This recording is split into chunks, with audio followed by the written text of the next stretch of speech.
Hey, this is Marcos from Here Lies Man. You're listening to The Vinyl Guide.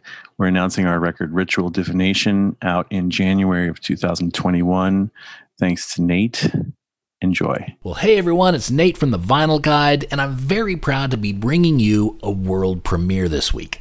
An interview and new track from the upcoming Here Lies Man album, Ritual Divination, which you lucky listeners, will be amongst the first to hear in the world and be able to pre-order the limited vinyl variants on October 27th at writingeasyrex.com.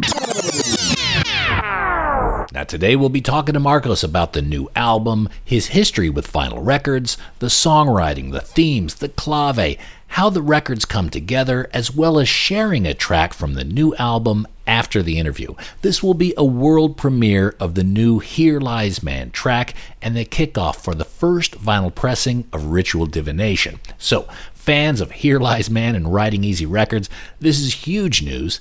And if you haven't had the pleasure of hearing Here Lies Man and aren't familiar with them, well, stick around to hear more or simply dial up any of their prior albums on streaming services. They're often described as Afrobeat meets Black Sabbath, which is a perfect combination for my ears anyway. I'd encourage you to head over to writingeasyrex.com, grab a copy of the new album, grab any of their previous albums, or just about anything from writingeasyrex.com. Now, today's episode of The Vinyl Guide is brought to you in part by GrooveWasher.com, the best record cleaner in the visible universe. And that's with the Hubble telescope and everything.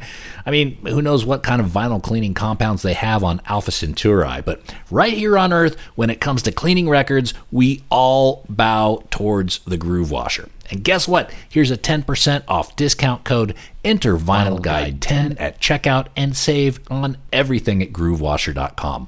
All hail the victor in the vinyl cleaning wars. That's GrooveWasher.com. Discount code Vinyl Guide 10. And we're also brought to you today by AudiofileUSA.com. When it comes to buying records online, the only website you can trust is AudiofileUSA.com. And that's because they only sell excellent and near-mint vinyl records. No judgment, no VG plus minus GPG hooey, just the best, the cleanest, the tip-top final upgrade on vinyl, and they ship worldwide. With over 42,000 titles in stock, there's something for everyone at AudiofileUSA.com. That's AudiofileUSA.com, home of your holy grail.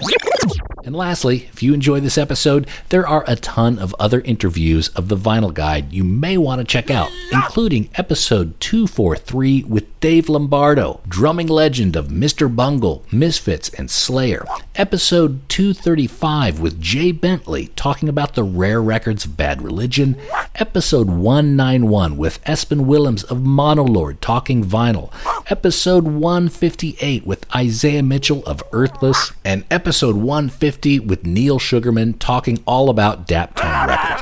All these episodes and more are available on Apple Podcasts, Stitcher, Spotify, or wherever you get your podcasts. Now, don't forget to stick around after the interview to hear the new Here Lies Man track from their album, Ritual Divination, available for pre-order at writingeasyrex.com. So, without further delay, let's talk to Marcos Garcia.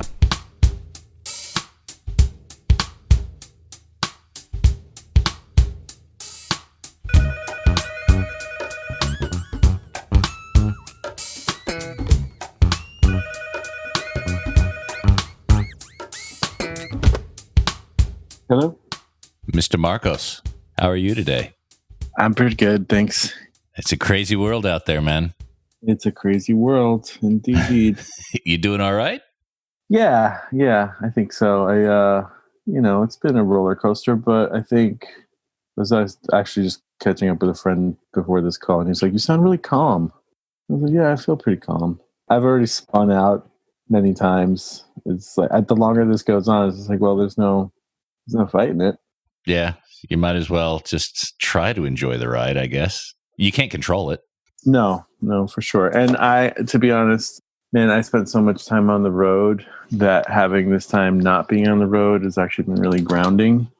It's probably better for my health. Mm-hmm. So I'm taking advantage of it because, I mean, granted, I don't know when we'll be back on the road, but So how has the COVID lockdowns impacted you? Here Lies Man and Antibalas. I mean, you make quite a bit of your living off touring. Have you refocused to recording now? I have actually. Yeah, I've been working on recording and mixing for other people. I think that's really part of the pivot, is to just kind of focus more on the studio. But truth be told, like, I never made a living from the studio before. So it seems like a lot to ask of, a computer and some gear. But I mean, I'll try, Like I said, I'm just trying to stay open to possibilities and things as they arise. Because it seems like, there's still stuff going on. It's just not on the performance end. So do you find yourself more comfortable in the studio, or do you really miss playing live? Is that something you kind of pine for? yeah, I miss it for sure. I don't miss the incessant travel. So like I said, that's kind of been like a refreshing aspect of all this. But I do enjoy the studio, man. That's the thing. It's like once I get in the zone, there'll be like 10, 12, 14 hours go by. I'm like, whoa. And that's kind of how it used to be for me before I started working with Jeff on Here Lies Man stuff. Jeff has a family, and, he's like the dad that's on calls. So working with him forced me to like approach the studio as like a job where we'd go in at like 10 or 11 in the morning and then we'd finish at 6. He's making you stick to a schedule. Yeah, that's kind of how it was for the first few years. Now it's different, but having that schedule was pretty good, because it was like, oh, work-life balance. That's what people mean by that. Because, otherwise I'd just be completely waking up at 2 and yeah, I'd stay up till like 4, 5, 6 in the morning, sleep a few hours, and then, get the emails done, the phone calls, and then by like 5 or 6 p.m. I'd be back at it until God knows, Not great. Not the best way to do things. Well, it's something you got to go with your own rhythms and your own instincts. And some of us are night owls. Some of us like to get up and. Yeah. I am definitely a night owl, but once you screw up your circadian rhythm, trying to get it back has been a process.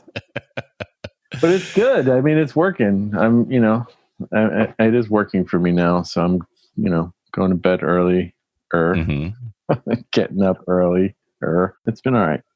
So this new album, Ritual Divination, am I saying that right? Ritual Divination. How is this different, I guess, reflecting your new cycle, your new rhythm, and everything else that's going on around us? How is this different, and what does this add to the Here Lies Man catalog?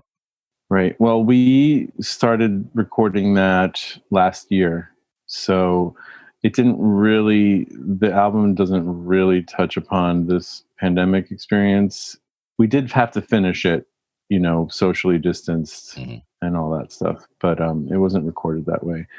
How is it different? Well, I think the main difference is, so like I refer to Afrobeat and that like clave based syncopation as like the math, right? So the math is a little different on this record because it doesn't strictly adhere to the clave. We kind of branch out into some more straight ahead rhythms. And as I was writing it over, after the last record, I'm always writing. So it's like when I have, like a critical mass of material, I'm like, okay, I need to stop writing and start arranging and recording. So that's kind of how it went. I was just trying to take in some more mainstream influences, rhythmically speaking. I always think of this stuff in terms of rhythm because the aesthetics are the same. The aesthetics are the thing that I stick with, the detuned organs and, trying to get, I think one of the main differences aesthetically with this record was I finally felt like I dialed in the guitar sound that I wanted.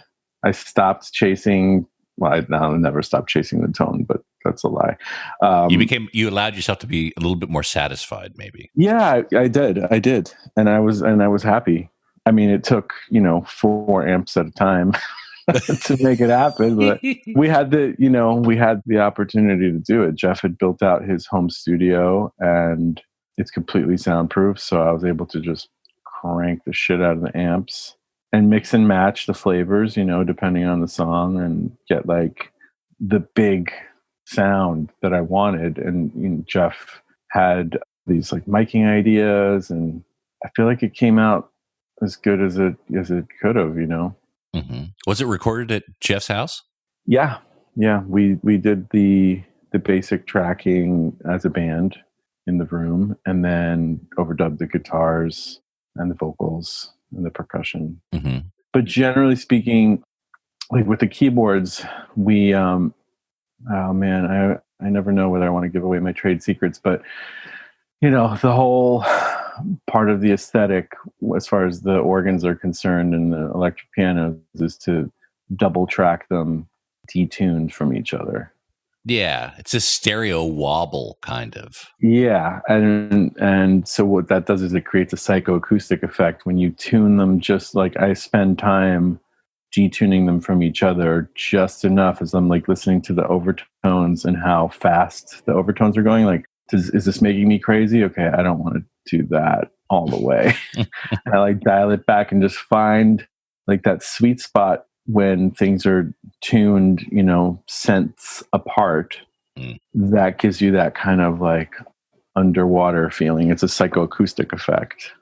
And so I've always recorded this with the idea that it's meant to be listened to with headphones, even though I don't actually know how many people are listening on headphones or if they're just listening on their speakers or what, I know this is a vinyl show, right? Podcast. I only just started buying vinyl and collecting vinyl. I've never been a record collector. I have friends that are, and I'm like, that's crazy.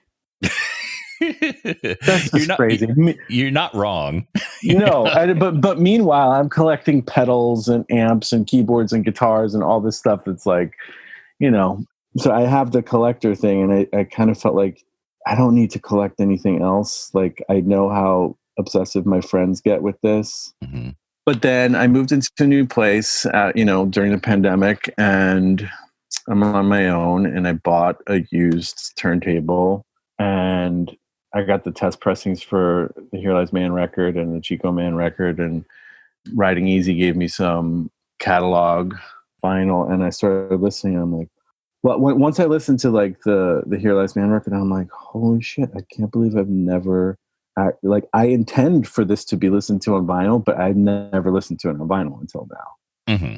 And then I started listening to the other records I have. I don't have much of a collection yet, so I'm going to ask you for some recommendations for where to go. But once I started listening to it, I was like, holy shit, this is incredible. Okay, now I'm thinking I need a tube stereo preamp. I need slow down. I need a KT88 power amp. I'm like, dude. And then I called up my friend Caleb, who builds amps and has been working with, he's got his own amp company and he's been working with Hiwatt. I'm like, we need to build a phono power amp, and we got to look at preamps, and maybe we make an integrated. I'm like already thinking about the design.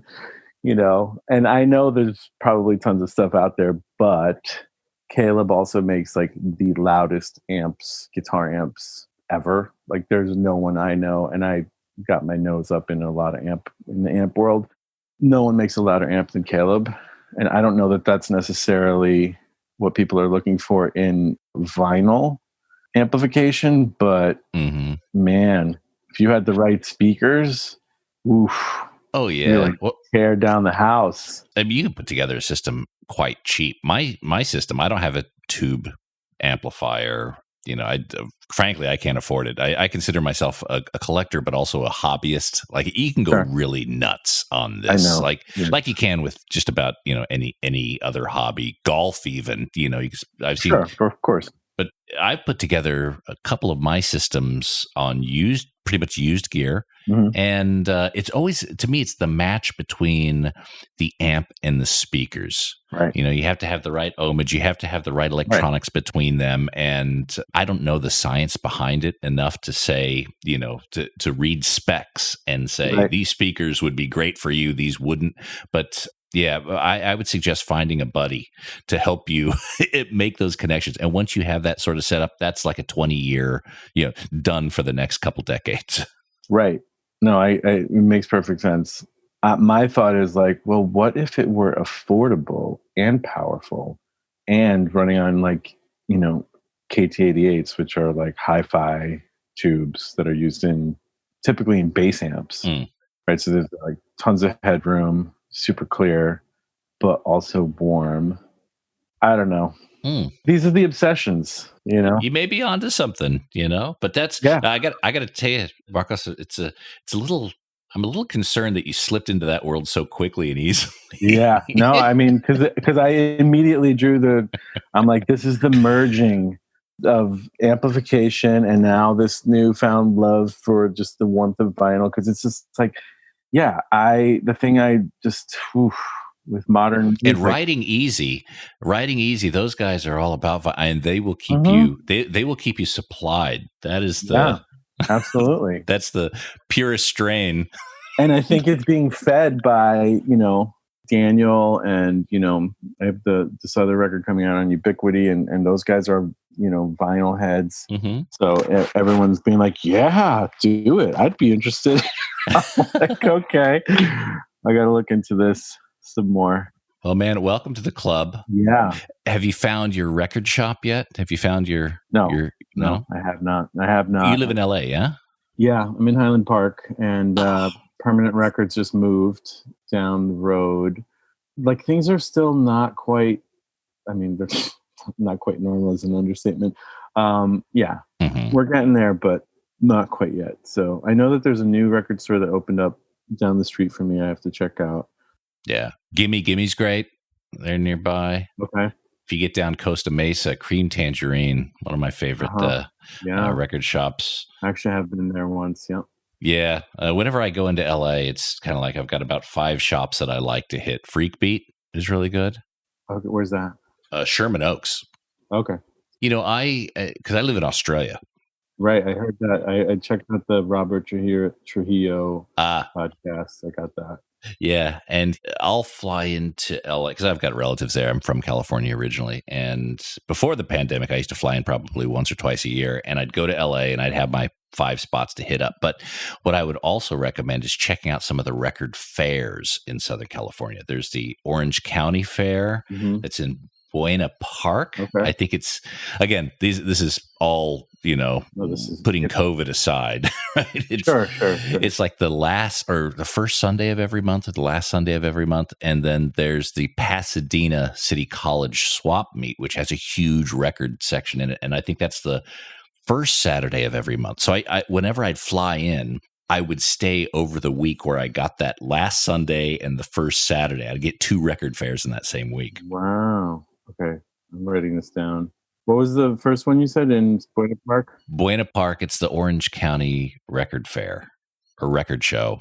Yeah, if you Google Orange County Record, Google will fill the rest out. Awesome.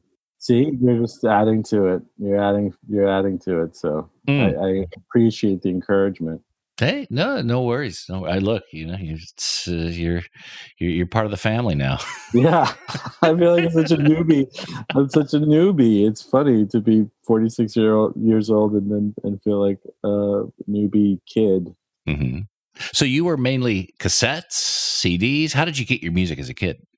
Oh, definitely cassettes. Yeah. Mm-hmm.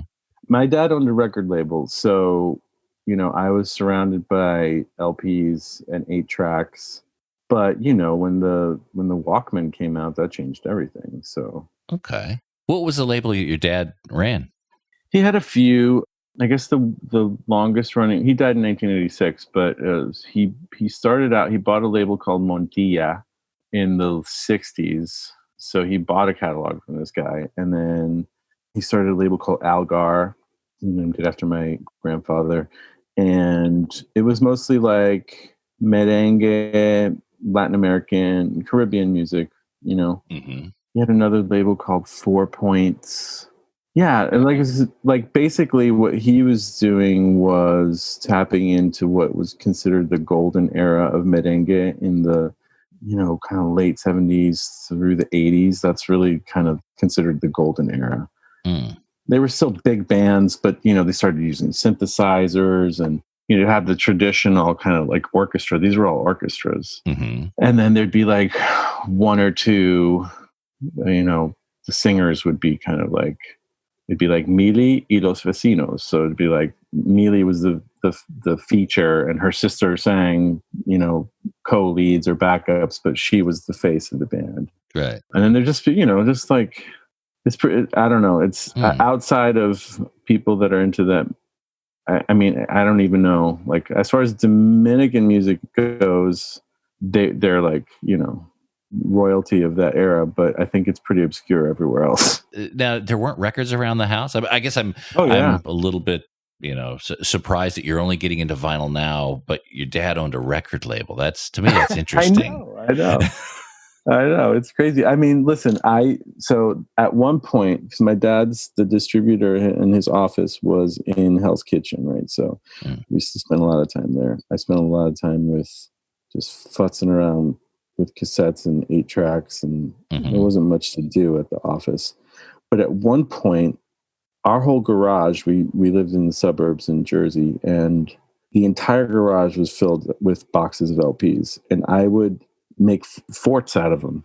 Like I would like climb, I would make like a staircase. Like couch cushions.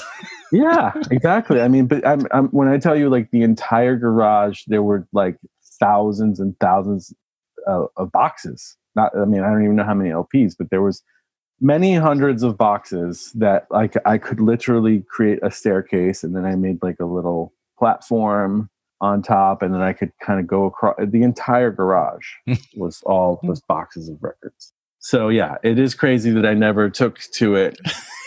You never put one on in its intended use. No, I mean, I used it as like to play on, to play on top of. It's crazy. It is crazy. And then I would see my friends, DJ friends that have just like walls, the floors sagging. And I'm like, I can't do that. I can't do that. And because I got into gear, so yeah. And like I have a different relationship with music, with listening to music. To me, it's very difficult to passively listen to music. I'm automatically picking apart the production quality, the arrangement, like everything about it. It's not a passive experience for me. Does that cause a problem? Does that make you feel uneasy? Like you can't sit down and just enjoy it for the way it was meant to be enjoyed? Sometimes, yeah. Like I can listen to classical music, and I don't. Well, sometimes, I get caught up in the shapes, and sometimes I guess it just depends. But most of the time, like I was listening to Cocteau Twins last night. I'm like, I'm trying to hang out with my friend and not analyze the guitar sounds. Yeah. Oh, that's a lexicon reverb. Yeah. And go through like what kind of chorusing is going on here? Like, why is it doing that? Yeah, it's. I was like, oh shit, and I'm like, oh yeah, this one album, this 82. I can't remember the title, but I'm like, oh, this whole record is 808. That was the year that 808 came out. I'm just like, I can't. It's hard for me not to just pick it apart. I have the same thing. Like I can hear punch-ins, and I'll hear those sort of studio techniques, sure. And that's why I've started to gravitate in the last probably 10 years towards jazz, especially some of the early jazz around, the Blue Notes around, 60s, because those guys were recording everything in one shot. It was just set up and go, and the musicianship is off the charts. So I don't have a frame of reference. I have no other choice but to enjoy it the way it is. Yeah, no, and that is the beauty of those records for sure. I mean, that's kind of the ideal in terms of, Antibalas has been on Daptone for a long time, and that's kind of the Daptone ideal as well. It's like you either get to take or you don't get to take. There's not a lot of post in Daptone. It's kind of almost a one and done sort of thing. Yeah. I mean, there might be like the adding of reverbs or whatever kind of extra compression, but most of it you're dialing in before you hit record. Mm-hmm. So you either get to take or you don't get to take. That's interesting. You're part of two really innovative, but also retro labels. One that mimics the 60s and one that mimics the 70s. Yeah. Is that irony lost on you at all, or? No, not at all. I see that as the aesthetic, right? And there's like how do I describe it? Like there's this technician kind of sensibility to it, because in order to dial in the sounds to feel a certain way, there's that whole technical aspect of how you're approaching the sound design of it. And I've always, in my own, my own stuff, and I know Here Lies Man kind of still is going for this other aesthetic, but I try to push a little bit. I push the envelope, try to push the envelope a little bit. Mm-hmm. As far as the aesthetic goes, and imagine like what could have been. That's kind of what's dictated anything that I've done as a solo artist or with Here Lies Man. It's like, what would it have sounded like, and then in order to not kind of rub against the aesthetic too much, like if I put synthesizers in Here Lies Man, even though people think they're hearing synthesizers, you're hearing organs, you're hearing electric pianos, you're hearing divide down, things that are period specific. Right. What I'm doing is the detuning and adding effects like you would have found in pedals at the time to create those washy textures. Same thing with the guitars. I'm pushing it, but I'm still trying to stay with like, that's always been my MO. It's like, I'll buy gear for a record. Typically there's some kind of window of time in history that I'm imagining. So then I would get period specific things for that. And then, I keep moving along the timeline, and then I sell the gear, buy new, recycle the gear for the next record. Mm-hmm. I mean, at a certain point though, I had like 50 fucking amps, which I started selling because it was like, okay, this is crazy. I can't even walk in the studio right now. You're the weird cat lady, but with gear. Yeah. It was a problem. I'm getting better now. You seem to have a very addictive personality. So, well, it's more obsessive. It's just like, okay, so you're telling me that a trainer amp from Canada can be modded and you get it to sound like a Marshall. Okay, I gotta find the trainer. Then now, so it's part of it is the hunt. So now I'm looking for a trainer for the cheapest price possible. Mm-hmm. That doesn't need a lot of work. Sometimes it needs work, and that's how that it's like a cat and mouse thing. I'm the cat and the amps are the mouse, and I'm just chasing. Trying to. What's funny is we just had Thurston Moore of Sonic Youth on the show. He's a massive record collector, and we were talking about collecting, and the subject of the hunt came up, and it really kind of struck me that as humans, we're derived from animals. Most people believe that anyway. We're animals. Yeah, but we're not in the wild hunting things anymore. No. But it's still in our lizard brain that's kind of there. So absolutely. Maybe collecting is part of that way that we exercise that muscle. Yeah, absolutely. Especially if it involves the hunt, then yeah, I totally agree. Because there's like, I mean, just even like something as silly as eBay. It's like the impulse it's an ancient impulse to like, get it. Yeah. Like wait till the perfect moment and then strike. And that's... It's primal. You're right. That's straight from the limbic system. Yeah, absolutely. And the moment you get it, you're like, there's a brief period of satisfaction, and then it's on to the next one. I know, and therein lies the issue. Yeah. So when you are recording something like Here Lies Man, and it sounds like your writing process is you build up riffs, you build up parts, and then you start the organization, the arrangements. Do you have a lot of extra material? Like the tracks that we're getting off of Ritual Divination, is there like twice or three times that was set aside? No. So there's the LP version and there's the digital version. So because we got 40 minutes to work with, I always end up writing more than 40 minutes. So usually about 60 minutes worth. Mm. When I hit that mark, I'm like, okay, I need to stop because we're not going to put out a double LP. I'm not doing that. Like that's not the move. So then there are extra tracks on the digital, and there'll be like, stuff that doesn't make the cut, but that's usually for good reason. Mm-hmm. Mm-hmm. It's just not quite all there. What I do is I go in the studio or at home and, I start writing, something comes and I approach this all as like, I'm receiving a transmission. I'm not trying to control or dictate what is happening. Right. So an idea comes and then invariably it's just like, where does this go? And then the hands start moving and exploring. And then here comes the B section. Mm-hmm. I'm like, well, where does that go?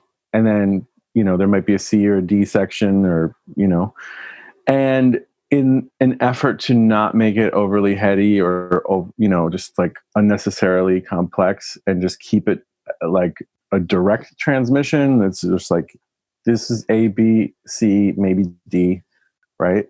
Mm-hmm. And whatever I was feeling at the moment, I give it a title. Like whatever the feeling was when I was sitting down doing that, there's a track called like Runaway Children. It's like, I don't know what the fuck I was thinking about, but that was the title that came. So that becomes like a marker for me for later, just to remind me of what the original feeling was. And then any vocal content, of which there's not much, but what there is being guided by that original feeling.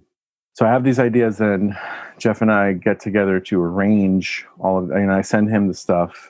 And then usually the rhythm of what I've written kind of implies a drum rhythm because it's written in clave. So mm-hmm. Jeff and I get together, we work out the transitions of the parts, and then we record that as a demo.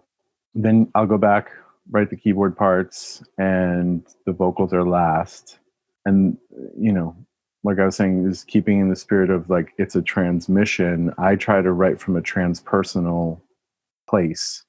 So there's no narrative per se, but when you put together the lyrics of all the songs, you get this much bigger narrative. Mm. And that's across all of the records. So you can take the lyrical content of all the records and it forms this long you kind of see the journey of this character through like mental disintegration and reintegration and moments of ecstasy followed by moments of paranoia. It's like a giant, I call it the movie. Right. And it is really just an expression of these different states that I'm feeling, or that ideally when the listener is checking it out, listening to it, whatever it's evoking for you as the listener is also the movie. Because I'm not trying, like my ego is not trying to be involved in this. Mm-hmm. And that's kind of how it works. So for Ritual Divination, what is the story? What is the arc that our protagonist Marcos goes through? I'd have to look at the sequence again, but basically there's usually like a sense of foreboding and doom impending doom, followed by a flight into like through the veil into this like psychedelic space where there's like time and space and ego cease to exist. And then there's kind of like the denouement where it's just like it starts reintegrating, and then it might finish with, it just depends on the record, but on this one the LP is kind of a condensed trip. Mm-hmm. And the digital version is longer, so there's kind of a little more like, detail. It's the director's cut. Yeah, there's more, a couple more twists, where it goes up and down. But generally, that's the arc, because it like mimics. I'm not saying I use psychedelics, but it mimics that experience. Mm-hmm. From what I understand. People, when you're doing psychedelic, there's this kind of like rush of anticipation followed by like this liftoff, and then ideally piercing the veil and like the loss of ego and the sense of like unity and, you know, a huge capacity for love when your ego is not involved. And then there's like, you have to reintegrate into the world and, you know, not, what am I trying to say? Like, not lose the lesson. yeah. And yeah, you reintegrate, there's the lesson, and then you're responsible to communicate that lesson to the rest of the world. That experience is identical to what Joseph Campbell describes as the hero's journey. So that's basically what's happening on every record. And then ends in a trip to Denny's. Well, maybe no, but yeah, I mean, usually a good long sleep. And this is a very typical arc. For instance, No Ground to Walk Upon. Yeah. The other albums have a very similar kind of, it's very kinetic. It seems the way that you write is you don't, like you say, you don't try to control it. You let the universe provide, and you become a vessel of sorts. Yeah. I mean, it sounds cheesy, but I mean, there's no other way to explain it, because there's like this element of intuiting what needs to happen, but then you're also not trying to control it. You're just letting it arrive. And kinetic, I think, is, you're using the word kinetic, and that is, to me, entirely the source of that is the clave. It's an ancient algorithm. That's what it is, and it's meant to activate your body. So, Marcos, you've brought up the topic of the clave a couple times, and I'm not entirely sure I know what that means. Can you spend just a moment? Can we explore that? Can you help me understand what the clave is? So the clave is basically this skeletal architecture of rhythmic architecture that has two sides. So you could look at it really as an algorithm. It's a 5-pulse rhythm. And depending on how you look at it, there's 3 pulses at the top on the front, and then 2 at the end, or 2 at the front and 3 at the end. But either way, it functions as like a call and response. And all of the instrumentation follows this call and response. So even within one guitar part, it's like kind of fractal in nature, in that even in, man, I don't want to start singing guitar parts, but if you look at any of the guitar parts, right, there's 2 sides to it. There's to the phrase. And even within the one side, there's a call and response. It's just this, it's basically call and response. That's the simplest way to put it. I could keep talking about it. To me, it's a spiritual thing, because it is fractal, and it does adhere to the golden ratio. It's perfectly balanced, and it's an ancient formula. And all, like most African, especially West African, particularly West African music, is contingent upon the clave. And all of African diasporic music in Cuba, and even in New Orleans, when the Bo Diddley beat is the clave, like literally spelled out gunk, gunk, gunk, gunk, gunk. That is the clave.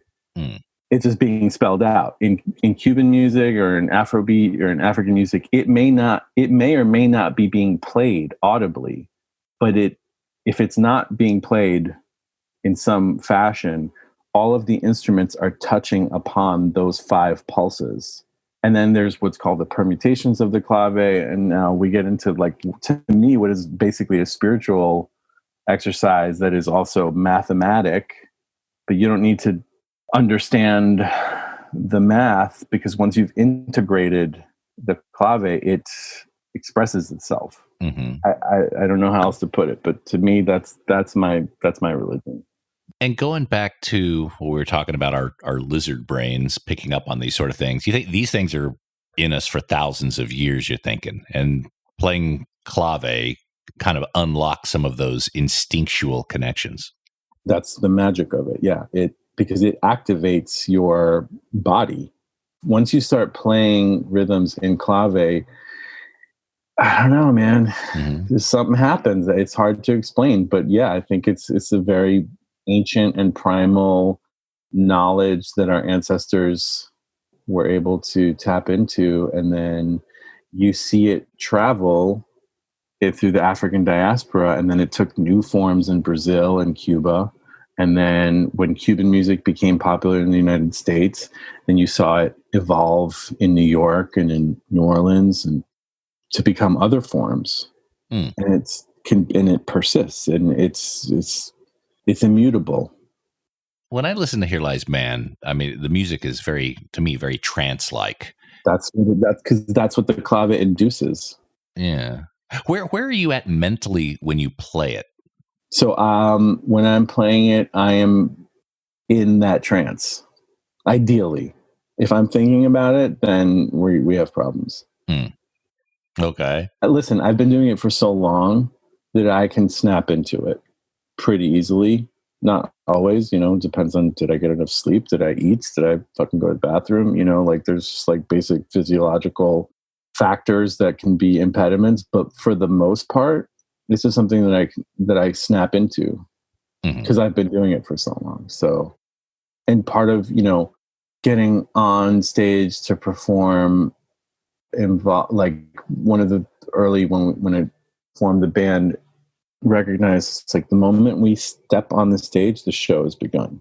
So there's no tuning, there's no making extraneous noises. It's like, it's theater, right? Because if the goal is to induce this trance and I have nothing but reverence for it, then we're here to serve that purpose. And we step on stage, and whatever sound is being made or emitting from the amplifiers, it needs to be in the service of, what I call the movie. So it's basically the reverence for and in service of that trance.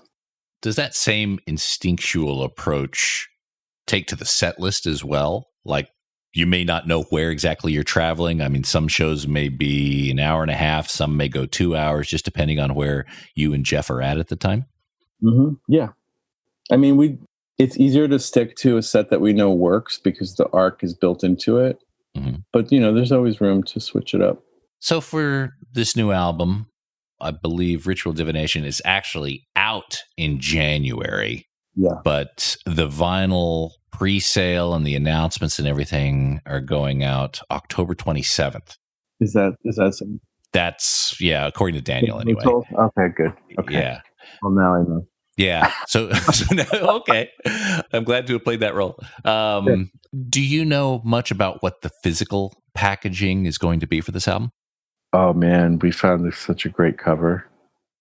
I was thinking about this yesterday. I'm like, did we agree on what the back cover looks like? I need to call Daniel today. But, it's going to be a single LP. I don't know what the color variants are going to be yet. But, man, when Jerry showed me the cover, I'm like, yes, yes, yes. Because it have you seen it? Yes. Yeah. The matches. Yeah. So the whole idea of this match that's already been consumed, I'm like, because the thing is, like, if the cover has to be in integrity with the MO of the band, of the music, and No Ground to Walk Upon, there was one that Jerry found that was just like this mannequin on fire. So the whole idea of being consumed is the motif for me. That's the thing that feels in alignment. And so then when I saw the Matchstick Men, I was like, holy shit, this nails it. Nails the feeling, It's just like, we're all here. We're fucking in this world. We come, we come into it a certain way, and then it consumes us, and you either revel in that or it just utterly destroys you. And either way, there's a beauty to it because it's true. It's authentic. It's the most human. Right.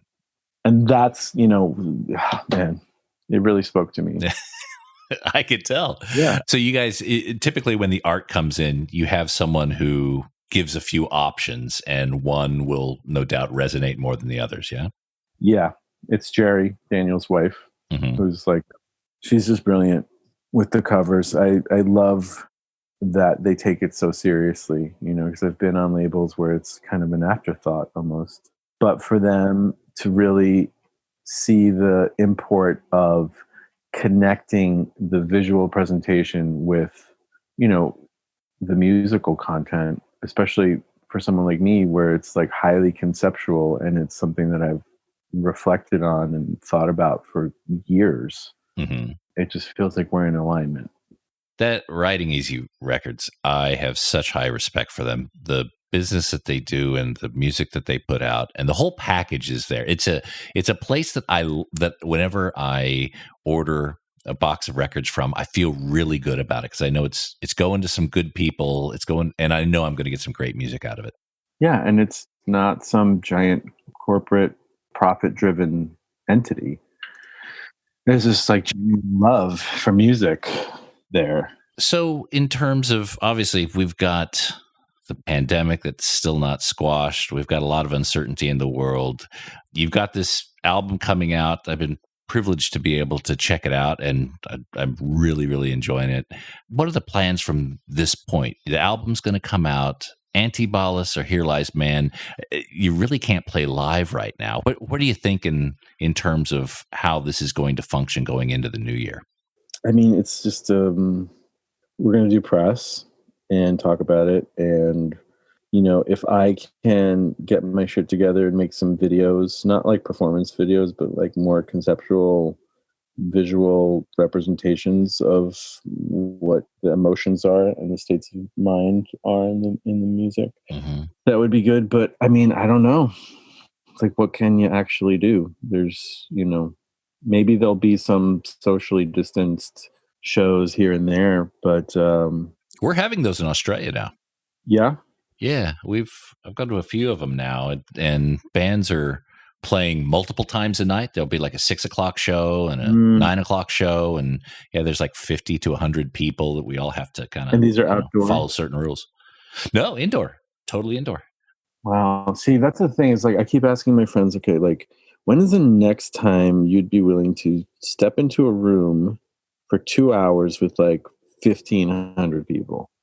Oh. Nobody's trying to do that anytime soon. There was one person that'd be like tomorrow, and he wasn't even a friend. It was just a guy that I was talking to, and I'm like, you're fucking nuts. Yeah. But most people, I think the impact is going to be pretty severe because, you know, depending on a band's following, like demographically, like their age groups, right? It's like our fans are older. Mm-hmm. You know, it's unknown whether or not that can happen again in like as a where we all make a living from it. Right. You know, the younger bands with the young following, they might be fine, and this might be the thinning of the herd. You know, this happens in nature.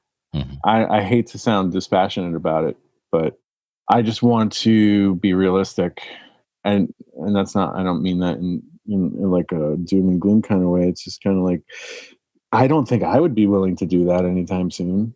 Mm-hmm. Like for a few $100, like I don't think so. A lot of bands are starting to do the live streams. Yeah. Is that something that may be in the future for Here Lies Man? Yeah, we might do that. It's part of, I think, the magic of any live show, but particularly for us is like when you're playing this music, when the actual sound waves hit your body, that's how the activation is fully maximized. You know, it's just like the sound waves penetrate the cells of your body. It's like your mitochondria gets activated. You feel like you got to move, you know? And man, unless you're listening to the live stream through one of these KT88 integrated stereo amplifiers that I'm dreaming of, like, and it's really loud, you know, because like there is really just, it's like the physical property of sound. It has to like enter your body. Yeah, you can't get that from a laptop speaker. Never going to happen. So, you know, it's something that we could do, and I'm sure we will, but it's, you know, we'll see. Okay. Now, finally, look, Afrobeat is a type of music that I've really only discovered for myself in probably the last 10 years or so. Bands like the Doctaris that have really, you know, opened my eyes and ears. Who else should I be seeking out? I mean, the progenitor of the music is Fela. Fela Kuti. And Fela Kuti, yeah. To my Western indoctrinated ears, what do you think is a good entry point or two to the Fela Kuti catalog? I would say like one of the biggest hits that he had was Zombie. Mm-hmm. That record is fantastic. Gentleman.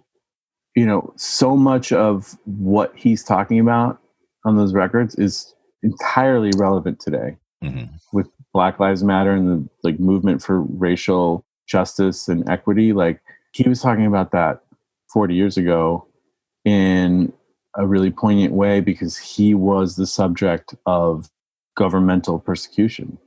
He's a protest artist, and so much of what he talks about is just entirely relevant, and then there's the bands that what was happening at that time, like Tony Allen came out with some records. He was Fela's drummer.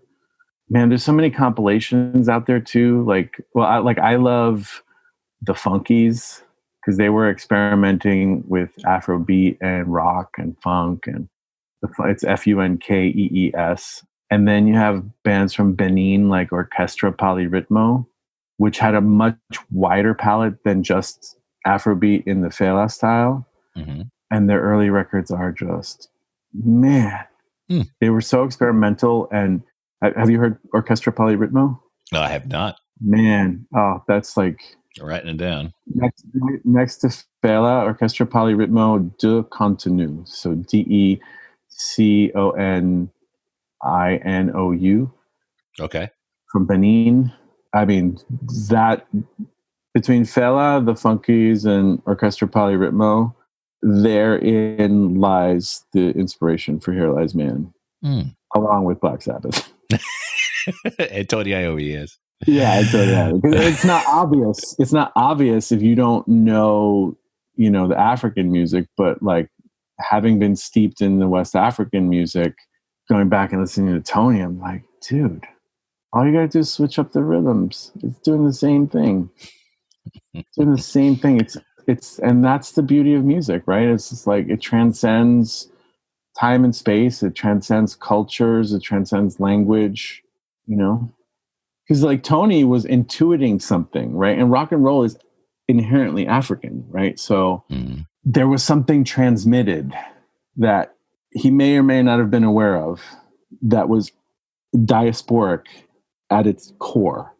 And so his rhythmic response in writing his riffs is an expression of that, which, it's just like, to me, it seems pretty clear. And I think it's really just because I spend so much time with diasporic music that then I can, you start hearing its genetic cousins and relatives in what's considered non-African music, which is rock and roll, but it's in rock and roll. It's there. You're just either aware of it or not, but that's the beauty of the clave and the permutations of it, is that it basically creates a response in the human being, a rhythmic response that people may or may not be aware of the origin of it. That's why I say it's my religion, because like that works in mysterious ways, and it's so powerful, and it's undeniable, and it's immutable. That's beautiful.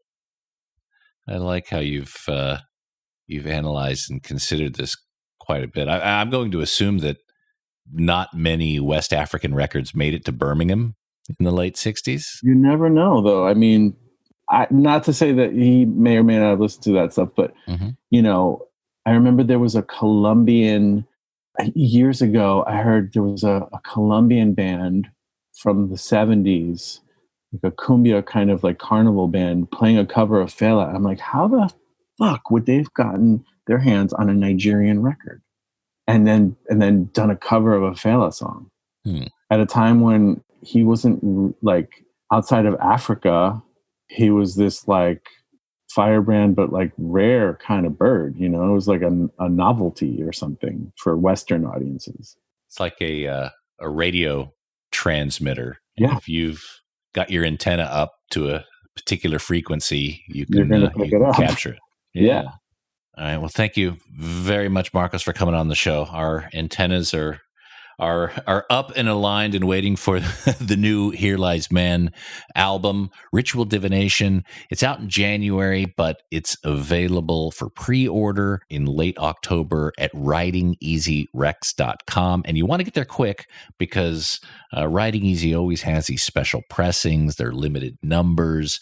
Some of them are hand poured. They're artistic. They're really quite interesting. So get in there quick if you can. writingeasyrex.com and grab a copy of Here Lies Man, Ritual Divination. Of course, there are several other Here Lies Man albums. You Will Know Nothing, No Ground to Walk Upon. They're all great. Plus, there's a lot of other great artists over there at writingeasyrex.com. Feel free to explore. I tend to also like Blackwater Holy Light. Bus is fun. Spelljammer. There's several other artists up there. So just grab a bunch of records while you're at Writing Easy Rex, especially one of the Here Lies Man Ritual Divination records. And again, Marcos, thank you so much for coming on the Vinyl Guide, and we hope to see you guys out on the road soon. Thank you so much, Nate. Have a good day. You too, man. Cheers.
Oh, there we go.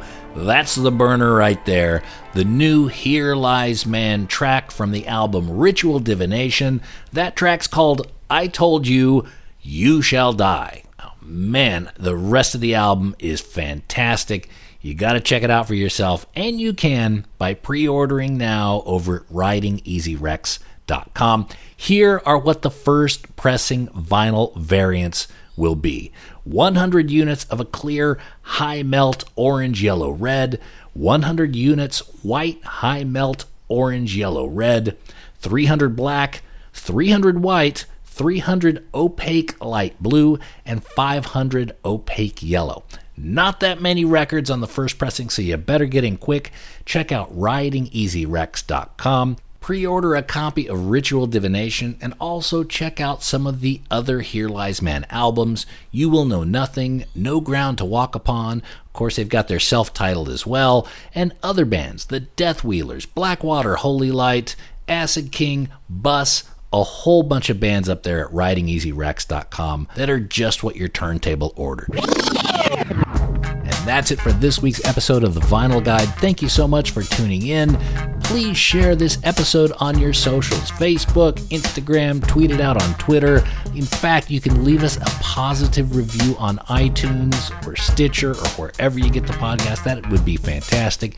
Log in, give us 5 out of 5 or 10 out of 10. Say something nice, and we will be forever in your debt. So we'll be back shortly with a brand new episode. So until we talk next time, keep spinning. Cheers. That's it for this episode of The Vinyl Guide. Send your thoughts to Nate at thevinylguide.com or follow or tag us on Instagram at Vinyl Guide. Until next time, keep spinning.